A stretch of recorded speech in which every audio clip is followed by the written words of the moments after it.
Advocate Ram पलट यादव जी आपके साथ बात करेंगे। और वो उस ज़माने के हैं जब इस देश की आज़ादी की लड़ाई को भी आपने थोड़ा बहुत देखा है। उसके बाद जो एक ज़माना था जब राजनीति में एक स्तर था, लोग देश और समाज के लिए किस तरह से सोचते थे, काम करते थे और अपनी ज़िंदगी को लगाते थे, वो सारी चीज़ों को आपने देखा है और बहुत सारी चीज़ों में आप सहभागी रहे हैं। इसलिए आपकी बातों में वो तेवर झलकता है, वो दमदारी दिखती है। आज एक बार फिर अपनी दमदार अंदाज में मैं आपसे जानना चाहता हूँ कि आप आज की राजनीति और पहले की राजनीति इसका एक विश्लेषण करेंगे और नौजवानों से क्या कहना चाहते हैं ये भी मैं आपसे जानना चाहूँगा, क्योंकि आप उस ज़माने की एक खाती हैं हमारे पास। आने वाले समय में ऐसे लोगों की कमी रहेगी, इसलिए आपकी बातों को हमें संचित कर लेना, इकट्ठा कर लेना, स्टोर कर लेना बहुत ज़रूरी है। तो अब आपके सामने मुखातिब हैं एडवोकेट राम पलट यादव जी, जो समाजवादी सोच और समतावादी विचार के हमेशा से रहे हैं। नीचे नीचे नीचे आप बोलें। मानवर आपका प्रश्न बहुत ही सामयिक और प्रासंगिक है। पहले के नेताओं में देश की जो आज़ादी की लड़ाई हुई, संघर्ष हुआ, उसमें आपने देखा है कि देश की आज़ादी के लिए लोगों ने कितना बलिदान किया। भारत माता के वेदी पर कितने लोगों ने अपने प्राणों के रक्त से सींचा और इसके बाद देश को आज़ादी मिली। तो पहले के नेताओं में जो देश को प्रेरणा मिली थी उसमें दो चीज़ें थी, और किसी भी नेता होने के लिए दो गुण चाहिए। समाज का जो अगुवा बनना चाहता है उसके लिए दो गुण चाहिए। पहला त्याग और दूसरा सेवा। त्याग और सेवा दो ऐसी चीज़ें हैं जो किसी के भी चरित्र को मेज़र किया जा सकता है, माप किया जा सकता है। और इस नज़रिए से मैं देखता हूँ कि हमारे पहले के नेताओं में जो त्याग था और जो सेवा की भावना थी, जो गरीबों के प्रति हमदर्दी की भावना थी, वो आज वो नहीं है।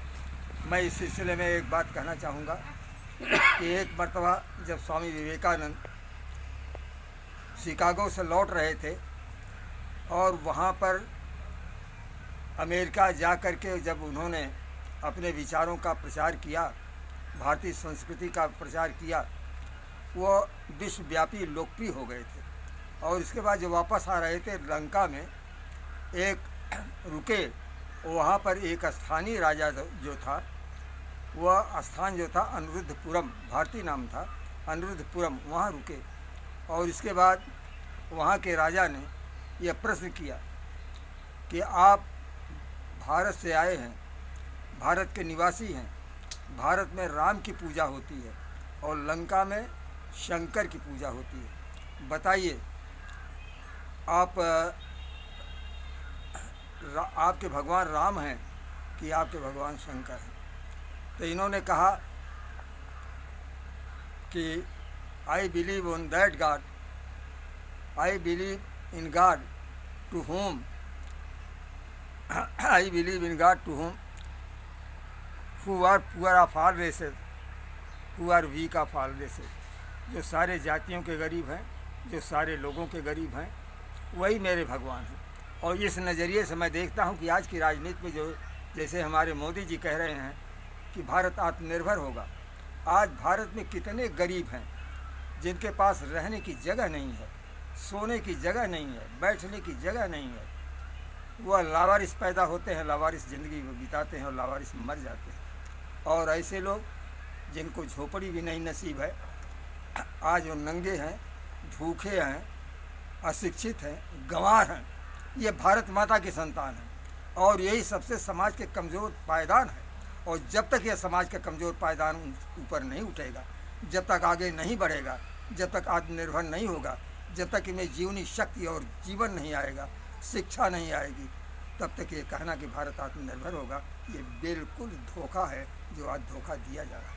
तो मेरे कहने का मतलब है कि उन नेताओं से आज के नेताओं की तुलना मत करें। मैं जानता हूँ, थोड़े कर मैं जानता हूँ जब पंडित जवाहरलाल नेहरू मंत्री बने थे तो उस समय डॉक्टर लोहिया को उन्होंने कहा कि आप विदेश मंत्रालय संभालिए, और जयप्रकाश नारायण को कहा था आप गृह मंत्रालय संभालिए। उन्होंने कहा नहीं, हमको संभालना नहीं है, हमको मंत्री नहीं बनना है।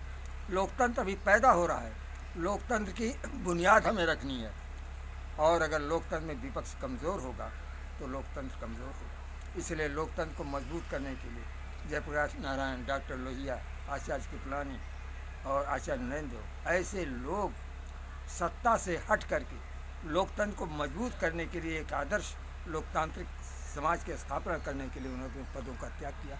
ऐसे आदर्श लोग कहाँ मिलेंगे? इसलिए आज मैं देख रहा हूँ, चाहे आर्थिक स्थिति जो भी हो, भारत कितना आगे बढ़े, सैन्य बल में आगे बढ़े, विज्ञान में आगे बढ़े, लेकिन नैतिकता गिर गई है, और इतनी गिर गई है कि लगता है कि ये हमेशा हमेशा के लिए समाप्त हो जाएगी। भारत में नैतिकता नहीं, धर्म के नाम पर अनैतिक बनाया जा रहा है, धर्म के नाम पर अधर्म किया जा रहा है, और धर्म के नाम पर जनता की गाढ़ी कमाई को रुपये बर्बाद किया जा रहा है। यह फ़र्क है। इसलिए बहुत सोचने की बात है। हमें केवल विश्वास है अपने नौजवानों पर, जो आज शिक्षा पा रहे हैं।